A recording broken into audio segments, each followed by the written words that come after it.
Day 86 of 120 days fertility booster series.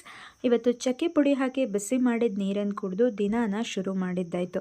ಪ್ರಾಪರಾಗಿ vlog start ಮಾಡೋಣ ಅಂತ ಶುರು ಮಾಡಿದೆ, ಆದರೆ ಈ ಕೆಲಸದ ಒತ್ತಡದಲ್ಲಿ ಕಂಪ್ಲೀಟ್ ಮಾಡೋದಕ್ಕೆ ಆಗಲಿಲ್ಲ. ಮಾರ್ನಿಂಗ್ ಯೋಗಾಭ್ಯಾಸ ಸ್ಕಿಪ್ ಮಾಡಿ 1 ವಾರ ಆಯಿತು. ತಿಂಡಿ, ಊಟ, ನಿದ್ದೆ ಎಲ್ಲದರಲ್ಲೂ ವ್ಯತ್ಯಾಸ ಆಗಿದೆ. ಸಾಧ್ಯ ಆದಷ್ಟು ಹೆಲ್ದಿ ಫುಡ್ ತಿನ್ನೋದಕ್ಕೆ ಟ್ರೈ ಮಾಡ್ತಿದ್ದೀನಿ, ಆದರೆ ಕೆಲಸದ ಫ್ರಸ್ಟ್ರೇಷನ್, ಒತ್ತಡಕ್ಕೆ ಮೈಂಡು ಕುರುಕಲು ಮುರುಕಲು ತಿಂಡಿ ಕೇಳುತ್ತೆ. ಏನೇನೋ ತಿಂದು ಹಾಳು ಮಾಡ್ಕೊಳ್ಳೋ ಬದಲಿಗೆ ಕಡಲೆಪುರಿ ತರಿಸಿಟ್ಕೊಂಡಿದ್ದೀನಿ, ಅದನ್ನೇ ಹೋಗ್ತಾ ಬರ್ತಾ ಮೇಯ್ತಿದ್ದೀನಿ. ಲಾಸ್ಟ್ ವೀಕ್ ಬುಕ್ ಮಾಡಿದ್ದ ಒಂದು ಬುಕ್ ಇವತ್ತು ಡೆಲಿವರಿ ಆಯಿತು, ಆದರೆ ಓಪನ್ ಮಾಡಲಿಲ್ಲ. ಹೋದ್ವಾರ ಬಂದಿದ್ದ ರಮೇಶ್ ಅರವಿಂದ್ ಸರ್ ಅವರ ಪುಸ್ತಕನೇ ಇನ್ನೂ ಮುಗಿಸಿಲ್ಲ. ಬೆಳಗ್ಗೆಯಿಂದ ಓದೋಕ್ಕಂತೂ ಟೈಮ್ ಸಿಗ್ತಿಲ್ಲ, ಆದರೆ ರಾತ್ರಿ ಮಲ್ಗೋಕ್ಕೂ ಮುಂಚೆ ಒಂದು ಪುಟನಾದರೂ ಓದಿನೇ ಮಲ್ಕೋತಾ ಇದ್ದೀನಿ.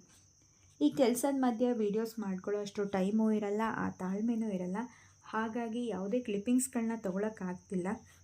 ಪ್ಲೇ ಆಗ್ತಿರೋ ವೀಡಿಯೋಸ್ಗೂ ನಾನು ಓದಿರ್ತಿರೋದಕ್ಕೂ ಒಂದಕ್ಕೊಂದು ಸಂಬಂಧನೇ ಇಲ್ಲ. ಆದರೂ ನನ್ನ ಮನಸ್ಸಲ್ಲಿರೋದನ್ನು ಇಲ್ಲಿ ಆಚೆ ಹಾಕ್ತಿದ್ದೀನಿ ಅಷ್ಟೇ.